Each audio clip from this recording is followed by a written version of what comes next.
Nah, akhirnya terbongkar juga. PSSI akhirnya buka suara soal pemain baru Timnas Indonesia di bulan Juni.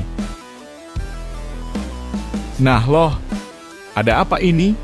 Meski optimis lawan Cina, Erick Thohir tiba-tiba senggol kekalahan lawan Australia. Kira-kira ada apa ya? Nah ini nih, kabar 3 pemain keturunan grade A dikabarkan gagal dinaturalisasi Timnas Indonesia jelang lawan Cina. Kira-kira siapa sajakah mereka? Begini info mengejutkannya. Nah ini baru super top Marco Top. FC Volendam punya 3 pemain keturunan yang siap bela Timnas Indonesia. Kira-kira siapa sajakah mereka? Yuk saksikan beritanya hingga selesai.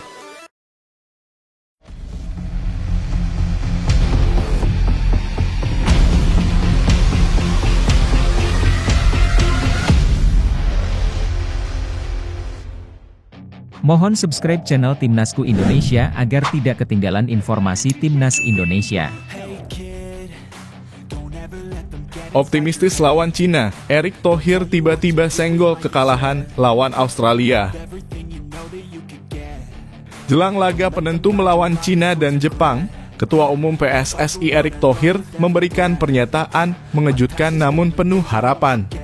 Meskipun Timnas Indonesia sempat dibantai 1-5 oleh Australia pada Maret lalu, Erick justru tampil di hadapan publik dengan semangat yang membara.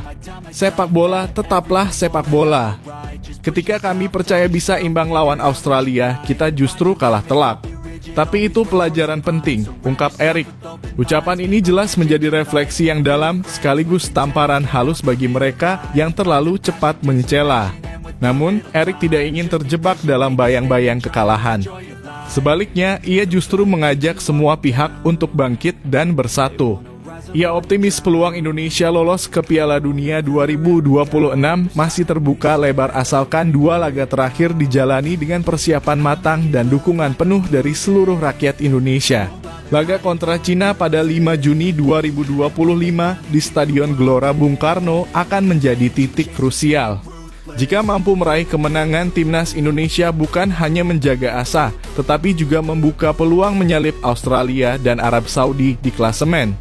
Erick menyadari laga melawan Jepang pada 10 Juni akan sangat berat, apalagi dilakukan di kandang lawan. Namun menurutnya sepak bola adalah permainan 50-50. Tak ada yang mustahil. Apalagi dengan waktu persiapan yang lebih panjang karena kompetisi Eropa berakhir pada Mei, ia yakin tim akan lebih siap secara fisik dan mental. Momen kekalahan dari Australia juga jadi pelajaran penting. Minimnya waktu persiapan pemain-pemain dari Eropa yang kelelahan usai perjalanan panjang hingga adaptasi dengan pelatih baru semua menjadi evaluasi besar yang tak akan diulang. Erick pun mengingatkan publik bahwa kritik terhadap federasi dan dirinya adalah hal yang wajar. Tapi menghancurkan semangat pemain adalah garis merah. Jangan hancurkan pemain. Jangan hancurkan tim. Kritik kami, tapi dukung mereka, tegas Erick. Semangat Erick ini jelas bukan basa-basi. Ia hadir sebagai pemimpin yang tidak lari dari kritik, namun tetap menjaga bara semangat para pemain dan supporter. Lalu bagaimana dengan kamu, Sobat Garuda? Masihkah kamu percaya Timnas Indonesia bisa mencetak sejarah?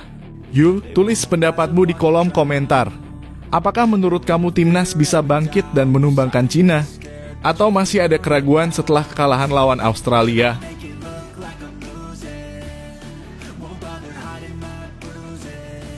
PSSI akhirnya buka suara soal pemain baru Timnas Indonesia di bulan Juni. Kabar yang selama ini berhembus soal potensi penambahan pemain naturalisasi di bulan Juni akhirnya dijawab langsung oleh Ketua Umum PSSI, Erick Thohir. Dalam pernyataan resminya, Erick menegaskan bahwa saat ini belum ada rencana untuk menambah pemain baru ke dalam skuad Timnas Indonesia termasuk melalui jalur naturalisasi. Kami fokus ke bulan Juni dengan tim yang sudah ada. Sampai saat ini seperti itu, tegas Erick Thohir di Bali, Sabtu (19 April 2025). Hal ini sekaligus menjawab spekulasi publik yang sempat menduga bahwa akan ada kloter tambahan pemain keturunan Eropa untuk memperkuat timnas menghadapi dua laga krusial melawan Cina dan Jepang dalam lanjutan kualifikasi Piala Dunia 2026. Dalam beberapa bulan terakhir, publik melihat pergerakan PSSI yang cukup aktif dalam proses naturalisasi. Terakhir pada Maret 2025, 3 nama besar yakni Emil Audero, Dan James, dan Joey Pelupesi resmi bergabung dengan skuad Garuda. Namun ternyata ketiganya menjadi pemain naturalisasi terakhir yang akan diproses setidaknya untuk saat ini. Kami fokus pemain naturalisasi yang sudah ada, ucap Eric. Ia juga memastikan bahwa pelatih Patrick Kluivert akan bekerja dengan optimal memanfaatkan seluruh potensi skuad yang sudah tersedia. Langkah ini tentu menuai beragam reaksi. Di satu sisi publik mendambakan tambahan pemain yang bisa mengangkat performa tim secara instan, terlebih saat menghadapi lawan berat seperti Jepang. Namun di sisi lain banyak pula yang menilai bahwa stabilitas dan kebersamaan tim yang sudah ada bisa lebih penting daripada menambahkan pemain baru yang belum menyatu. Timnas Indonesia saat ini berada di peringkat keempat klasemen grup C dengan raihan 9 poin dari 8 laga. Posisi ini belum sepenuhnya aman. Dua laga tersisa melawan Cina dan Jepang akan sangat menentukan nasib skuad Garuda untuk bisa terus melaju ke babak berikutnya dan menjaga mimpi tampil di Piala Dunia 2026. Dengan waktu yang semakin mepet menuju bulan Juni, keputusan PSSI untuk fokus pada skuad yang ada terbilang berani. Ini bisa jadi bukti kepercayaan terhadap pelatih dan para pemain yang sudah ada di dalam tim. Nah, menurut kamu apakah langkah PSSI untuk tidak menambah pemain naturalisasi di bulan Juni ini sudah tepat? Atau seharusnya tetap ada tambahan agar persaingan di lapangan makin ketat? Tulis pendapatmu di kolom komentar.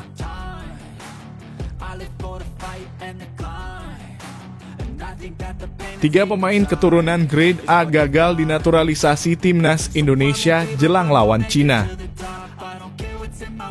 Jelang laga krusial menghadapi Cina dan Jepang dalam lanjutan kualifikasi Piala Dunia 2026 zona Asia, publik sepak bola Indonesia dibuat terkejut oleh kabar mengejutkan dari PSSI. Meski sebelumnya santer beredar kabar tentang kemungkinan masuknya tambahan pemain keturunan kelas atas ke dalam skuad Garuda, Ketua Umum PSSI, Erick Thohir, menyatakan secara gamblang bahwa tidak ada rencana menambah pemain naturalisasi baru untuk saat ini. Pernyataan tersebut tentu mengejutkan mengingat belakangan ini PSSI cukup aktif melakukan naturalisasi terhadap pemain-pemain keturunan yang memiliki kualitas tinggi.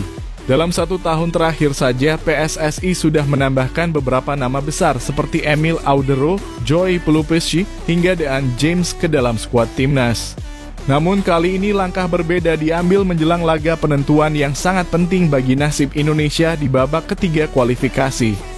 Yang lebih membuat publik geleng-geleng kepala, ada 3 nama pemain keturunan dengan label grade A yang sebenarnya bisa menjadi tambahan kekuatan signifikan. Mereka adalah Jayden Oosterwolde dalam kurung Fenerbahce, Tristan Gooijer dalam kurung PEC Zwolle atau Ajax, dan Miliano Jonathans dalam kurung FC Utrecht. Ketiganya disebut-sebut sangat potensial dan bahkan sudah menunjukkan sinyal ketertarikan untuk membela merah putih. Jayden Oosterwolde misalnya adalah pemain bertahan serba bisa yang bermain di salah satu klub top Turki. Ia bahkan pernah ditemui langsung oleh asisten pelatih timnas Alex Pastoor dan dikabarkan sempat mengunjungi Indonesia tahun lalu. Lalu ada Tristan Gooijer, bek muda yang tumbuh di Akademi Ajax, salah satu akademi terbaik di dunia. Ia memiliki kedekatan personal dengan Liano Reijnders yang kini juga bermain untuk timnas Indonesia. Gooijer bahkan sempat mengaku telah dihubungi langsung oleh pihak PSSI pada tahun 2024. Yang terakhir, Miliano Jonathans, winger lincah milik FC Utrecht, punya kecepatan dan kemampuan dribble yang luar biasa. Kehadirannya bisa jadi solusi konkret di lini serang, apalagi jika dipasangkan dengan Ole Romenye dan Ragnar Oratmangoen. Namun semua potensi itu tampaknya harus ditunda setidaknya hingga PSSI mengubah kebijakannya. Langkah PSSI untuk tidak menambah amunisi baru ini jelas menuai pro dan kontra. Apakah keputusan ini bentuk kepercayaan penuh terhadap pelatih dan skuad yang ada? Atau justru melewatkan peluang besar untuk memperkuat tim jelang laga hidup mati? Gimana menurut kamu? Apakah langkah PSSI ini bijak atau justru terlalu berani? Tulis pendapatmu di kolom komentar sekarang juga.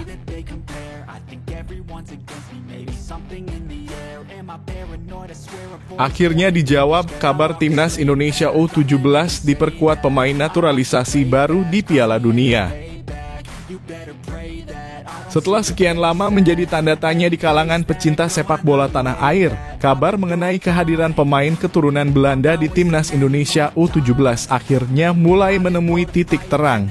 Banyak yang penasaran apakah skuad Garuda Muda akan kembali diperkuat pemain diaspora untuk ajang Piala Dunia U17 tahun 2025 mendatang. Kini Ketua Umum PSSI Erick Thohir akhirnya angkat bicara dan memberikan penjelasan yang cukup jelas meskipun masih menyisakan misteri. Dalam sebuah wawancara yang digelar di Bali pada Jumat, 18 April 2025, Erick Thohir menyampaikan bahwa hingga saat ini belum ada kepastian soal tambahan pemain diaspora, termasuk dari Belanda. Menurutnya, semua masih bergantung pada evaluasi kompetisi dan pemetaan kebutuhan skuad U17. Saya belum tahu. Itu nanti tergantung review dari kompetisi, ujarnya singkat. Pernyataan ini sekaligus menjadi jawaban dari berbagai spekulasi yang berkembang belakangan ini, terutama soal nama-nama pemain keturunan Eropa yang digadang-gadang akan segera bergabung. Namun meskipun belum ada pengumuman resmi, sinyal terbukanya peluang untuk mendatangkan pemain diaspora tetap ada. Pelatih Timnas U17, Nova Arianto, bahkan secara terbuka menyebutkan bahwa pihaknya akan fokus melakukan evaluasi dan membuka opsi untuk menambah pemain, termasuk dari kalangan diaspora. Nova mengatakan seleksi akan tetap digelar dan posisi-posisi yang membutuhkan tambahan kekuatan akan diidentifikasi dengan matang. Seleksi pemain tetap ada dan tidak lepas dari pemain diaspora yang akan kami coba dan lihat, ucap Nova. Sebelumnya, Timnas U17 sudah sempat diperkuat oleh Matthew Baker, satu-satunya pemain diaspora yang tampil dalam beberapa laga penting. Nama lain yang sempat mencuri perhatian adalah Lucas Lee yang berperan penting dalam membawa Indonesia lolos ke Piala Asia U17 melalui jalur kualifikasi. Sayangnya, Lucas absen di ajang tersebut menimbulkan pertanyaan besar di kalangan penggemar. Kini dengan terbukanya kemungkinan untuk menambah pemain keturunan, publik tentu kembali berharap munculnya talenta-talenta diaspora lainnya yang bisa mengangkat performa tim di level dunia. Apalagi Piala Dunia U17 akan menjadi ajang yang sangat penting untuk menunjukkan kualitas sepak bola usia muda Indonesia. Bagaimana menurut kamu? Apakah Timnas U17 perlu menambah pemain keturunan dari Belanda atau justru fokus pada talenta lokal saja? Tulis pendapatmu di kolom komentar dan jangan lupa dukung terus Garuda Muda.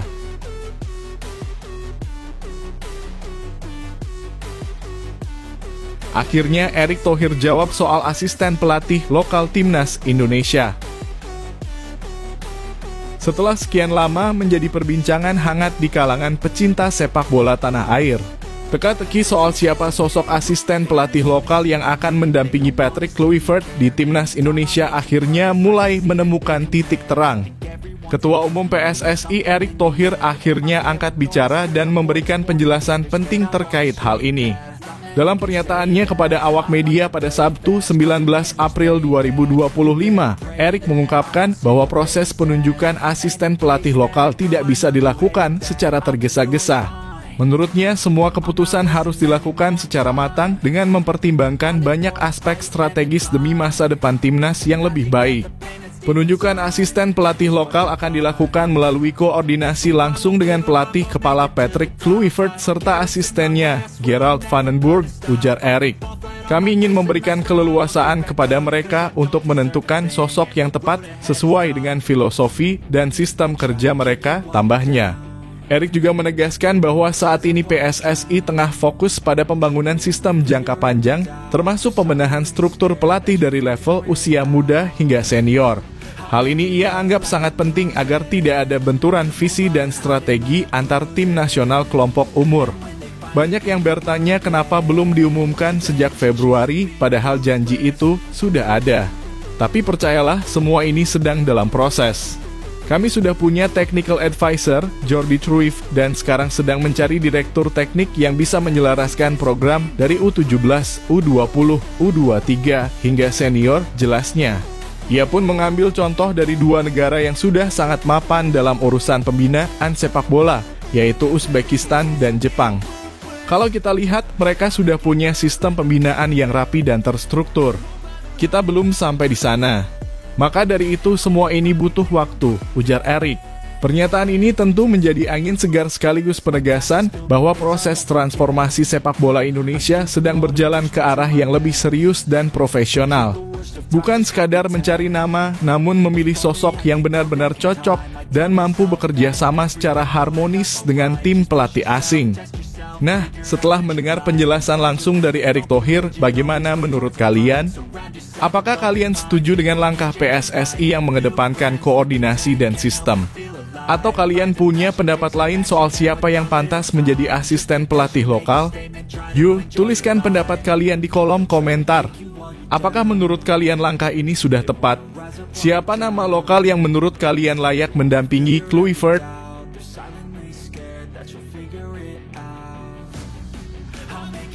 FC Volendam punya 3 pemain keturunan yang siap bela timnas Indonesia. Benar-benar di luar dugaan, kabar mengejutkan datang dari dunia sepak bola Belanda yang bisa jadi kabar gembira untuk para pecinta timnas Indonesia. Klub Eredivisie FC Volendam ternyata diam-diam menyimpan potensi besar untuk masa depan Garuda. Tak tanggung-tanggung, 3 pemain muda keturunan Indonesia yang saat ini bermain di klub tersebut dikabarkan siap untuk dinaturalisasi dan membela skuad merah putih jika diminta. Ketiga pemain ini bukan hanya memiliki garis keturunan Indonesia, tetapi juga secara terbuka menyatakan kesediaannya untuk memperkuat tim nasional. Salah satu yang paling mencuri perhatian adalah Mauro Zijlstra, penyerang muda berusia 20 tahun yang musim ini tampil gemilang bersama FC Volendam U21. Dengan darah Indonesia yang mengalir dari garis keluarga ibunya, Mauro tampil tajam dan konsisten di lini depan. Sepanjang kariernya di berbagai level usia di kompetisi muda Belanda, ia telah mencetak total 45 gol dan 16 assist dalam 67 pertandingan, sebuah pencapaian yang tak bisa dianggap remeh. Bahkan di awal musim 2024-2025 ini saja, Mauro sudah mencatatkan 6 gol dan 1 assist dari 5 laga, membuatnya dipromosikan ke tim utama Volendam. Dalam sebuah wawancara, Mauro menyatakan bahwa dokumen naturalisasinya sudah siap dan ia hanya menunggu izin resmi dari PSSI untuk bisa segera terbang ke Indonesia. Tak hanya Mauro, FC Volendam juga memiliki sosok tangguh di lini belakang bernama Luca Blondeau. Pemain berusia 19 tahun ini memiliki postur menjulang setinggi 1,94 meter dan dikenal sebagai bek tengah yang kokoh. Luka yang juga sempat mencicipi laga bersama tim utama Volendam ternyata memiliki darah Indonesia dari sang kakek yang berasal dari Jakarta. Menariknya, ia juga mengaku sering berdiskusi soal Indonesia bersama Mauro dan mengatakan siap jika PSSI menghubunginya. Komitmennya memperkuat Garuda pun tak diragukan lagi. Nama ketiga yang mulai mencuri perhatian publik adalah Kayne van Ovelen, penjaga gawang berusia 21 tahun yang kini menjadi kiper utama FC Volendam. Kayne memiliki garis keturunan Indonesia dari neneknya yang lahir di Surabaya dan tinggal selama 11 tahun di tanah air sebelum kembali ke Belanda. Dengan latar belakang tersebut, ia memenuhi syarat FIFA untuk memperkuat timnas Indonesia. Kayne bahkan secara tegas menyatakan dirinya siap jika dipanggil membela skuad merah putih, sebuah sinyal kuat bahwa keseriusannya bukan sekadar wacana. Fenomena ini tentu jadi angin segar bagi sepak bola Indonesia. Ketiga pemain muda ini tak hanya bermain di level kompetitif Eropa, tapi juga memiliki semangat dan rasa bangga untuk memperkuat tim nasional. Kini tinggal bagaimana respons dan langkah dari PSSI dalam menyikapi peluang besar ini. Apakah proses naturalisasi mereka akan segera dipercepat? Dan siapa yang menurut kalian paling pantas mengenakan jersey Garuda terlebih dahulu? Tulis pendapat kalian di kolom komentar. Apakah kalian setuju ketiganya dinaturalisasi? Atau ada yang lebih layak diprioritaskan? Ayo diskusi bareng.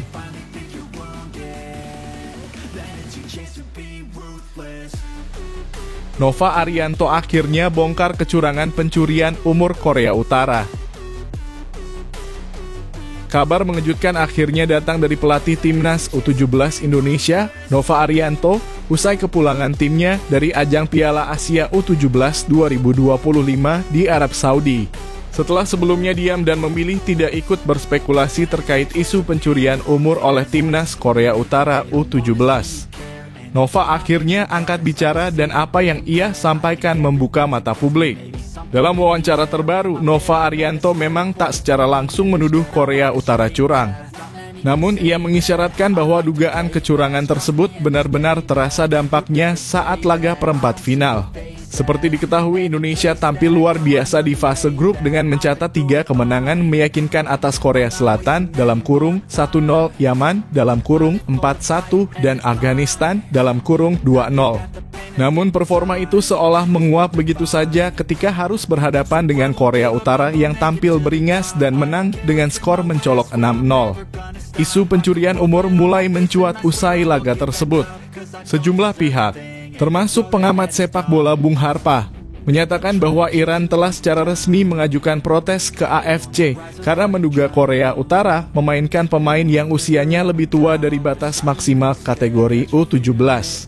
Meski PSSI belum menyampaikan protes resmi, masyarakat Indonesia pun ramai berspekulasi bahwa ada yang tak beres dari penampilan Korea Utara. Namun menariknya, Nova Arianto justru menyampaikan analisis yang lebih mendalam. Ia menyebut bahwa kekalahan timnya bukan hanya karena faktor lawan, tapi juga akibat dari kondisi mental pemain yang mulai menurun setelah berhasil lolos ke perempat final. Ia menilai pemain terlalu cepat berpuas diri dan kehilangan fokus, terutama setelah dipastikan lolos ke Piala Dunia U17 2025 di Qatar.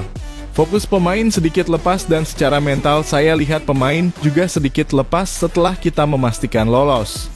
Itu menjadi PR terbesar saya untuk memperbaiki masalah individu, ujar Nova.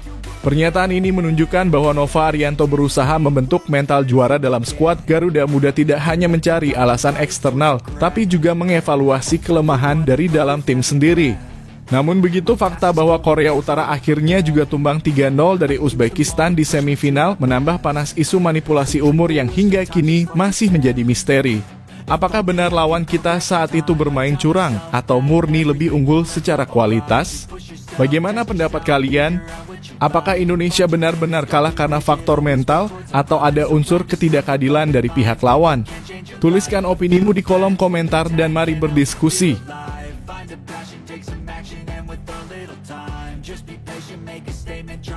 Rencana berkelas timnas Indonesia sebelum mentas ke Piala Dunia U17. Timnas Indonesia U17 akhirnya memastikan satu tempat di ajang paling bergengsi Piala Dunia U17 2025 yang akan digelar di Qatar pada November mendatang.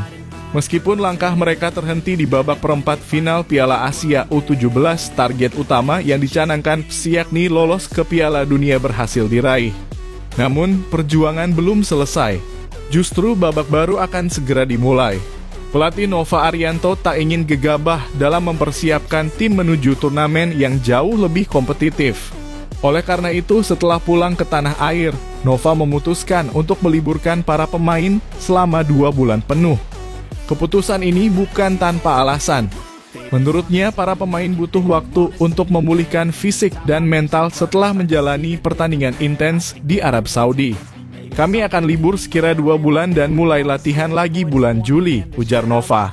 Namun libur ini bukan berarti tim pelatih juga berdiam diri. Justru selama masa istirahat ini, Nova dan stafnya akan menyusun roadmap atau peta jalan menuju Piala Dunia. Segala aspek akan diperhitungkan secara matang, mulai dari jadwal latihan, uji coba internasional, hingga evaluasi total terhadap performa tim di Piala Asia. Seluruh rencana ini akan diserahkan langsung kepada PSSI untuk kemudian mendapatkan dukungan penuh. Yang menarik, Nova tidak menutup kemungkinan akan ada penambahan pemain baru, termasuk memanggil pemain diaspora yang selama ini dipantau tetapi belum bergabung. Mengingat level permainan di Piala Dunia jelas lebih tinggi, pelatih berusia 45 tahun ini menilai pentingnya perkuatan skuad baik dari sisi kualitas teknik, fisik, hingga mental bertanding. Langkah ini tentu bisa menjadi game changer. Dengan potensi pemain diaspora yang kini tersebar di Eropa dan Asia, kombinasi antara pemain lokal dan luar negeri bisa menciptakan skuad yang lebih tangguh. Namun tentu tantangannya adalah membentuk kekompakan dalam waktu yang terbatas. Pertanyaannya sekarang, apakah libur 2 bulan ini keputusan tepat? Apakah Indonesia harus lebih cepat menggelar pemusatan latihan untuk bisa mengejar ketertinggalan dari negara-negara top seperti Brasil, Spanyol, atau Jepang yang lebih dulu matang secara sistem? Atau justru pendekatan Nova sudah tepat memberikan waktu istirahat agar pemain kembali dengan semangat baru? Bagaimana menurut kalian? Tulis pendapatmu di kolom komentar. Apakah rencana Nova Arianto dan tim pelatih sudah cukup berkelas untuk membuat Garuda Muda terbang tinggi di Piala Dunia U17?